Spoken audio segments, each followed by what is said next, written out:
नमस्ते। आज हम बात करेंगे प्रॉफिट और लॉस की। एक सीधा सा सवाल है, क्या 1 रुपए का मुनाफा हमेशा बस 1 रुपए का ही मुनाफा होता है या इसके पीछे भी कोई कहानी है? चलिए आज इसी की तह तक जाते हैं। तो आज हम क्या क्या कवर करने वाले हैं? सबसे पहले एक मजेदार पहेली से शुरू करेंगे, फिर निवेश की अहमियत को समझेंगे, प्रतिशत के नजरिए से देखेंगे और फिर फॉर्मूले और असल दुनिया के कुछ सवालों पर भी नजर डालेंगे। अंत में हम देखेंगे कि इससे सबसे बड़ी सीख क्या मिलती है। ठीक है, तो अपनी पहेली को समझने के लिए चलिए एक बहुत ही आसान सा उदाहरण लेते हैं दो बुक सेलर्स का। अब देखिए, दोनों ने एक किताब बेची और दोनों ने ठीक 1-1 रुपया कमाया। मतलब ऊपर ऊपर से तो यही लगता है कि दोनों का बिजनेस एक जैसा ही चल रहा है, दोनों बराबर सफल हैं। लेकिन क्या ये इतना सीधा है? क्या हम कह सकते हैं कि दोनों ही बराबर के अच्छे बिजनेसमैन हैं? सोचिए जरा, अगर मुनाफा एक जैसा है तो क्या बिजनेस भी एक जैसा ही अच्छा हुआ? तो इस पहेली को सुलझाने के लिए हमें एक और चीज जाननी होगी, और वो है उनका शुरुआती निवेश, यानी उन्होंने कितना पैसा लगाया था, जिसे हम पूंजी निवेश भी कहते हैं। जो पहला बुक सेलर था उसने वो 1 रुपया कमाने के लिए 20 रुपए लगाए थे। और दूसरा वाला, उसे वही 1 रुपए कमाने के लिए 50 रुपए लगाने पड़े, मतलब 2.5 गुना ज्यादा पैसा। तो यहाँ पर सबसे जरूरी बात सामने आती है, भले ही प्रॉफिट मतलब मुनाफा बिल्कुल एक जैसा था, लेकिन उस मुनाफे तक पहुंचने की लागत वो बिल्कुल अलग थी।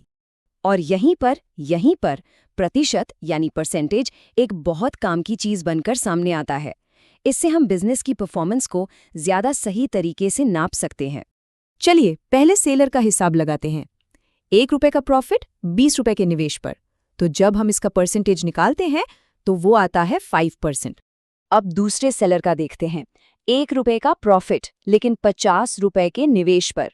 इसका हिसाब लगाने पर प्रॉफिट मार्जिन निकलता है सिर्फ 2%। ये देखिए, इस चार्ट से ये फर्क कितना साफ नजर आ रहा है।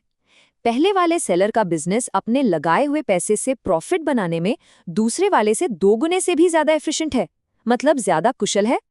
चलिए अब आगे बढ़ते हैं और देखते हैं कि इस पूरी चीज को हम कुछ आसान से फॉर्मूलों में कैसे ढाल सकते हैं जो किसी भी सिचुएशन में काम आए। तो प्रॉफिट परसेंटेज निकालने का फॉर्मूला बहुत सीधा है। जितना प्रॉफिट हुआ उसे कॉस्ट प्राइस यानी लागत से डिवाइड करके 100 से मल्टीप्लाई कर दीजिए। बस इससे पता चल जाता है कि लगाए हुए पैसे पर कितना रिटर्न मिला। और ठीक इसी तरह अगर नुकसान हुआ है तो लॉस परसेंटेज का फॉर्मूला है, कितना नुकसान हुआ उसे कॉस्ट प्राइस से डिवाइड करके 100 से मल्टीप्लाई कर दीजिए। ये बताता है कि शुरुआती लागत पर कितने % का घाटा हुआ। एक उदाहरण देखते हैं। मान लीजिए एक व्यापारी ने 500 रुपए का गेहूं खरीदा और उसे 450 रुपए में बेच दिया। साफ है कि 50 रुपए का नुकसान हुआ। अब फॉर्मूले के हिसाब से देखें तो ये हुआ 10% का लॉस। अब जब फॉर्मूले पता चल गए हैं तो चलिए कुछ असली दुनिया के सवाल हल करके देखते हैं। ये सवाल अक्सर बिजनेस में आता है। गोपाल ने 300 रुपए का एक रेडियो खरीदा, अब उसे इसे कितने में बेचना चाहिए ताकि उसे 20% का प्रॉफिट हो? इसका हल बहुत आसान है। सबसे पहले 300 रुपए का 20% निकालिए, जो होता है 60 रुपए। ये हमारा मनचाहा प्रॉफिट है। अब बस इसे कॉस्ट प्राइस में जोड़ दीजिए। तो 300 जमा 600 हुए 360 रुपए। इसका मतलब 20% प्रॉफिट के लिए गोपाल को वो रेडियो 360 रुपए में बेचना होगा।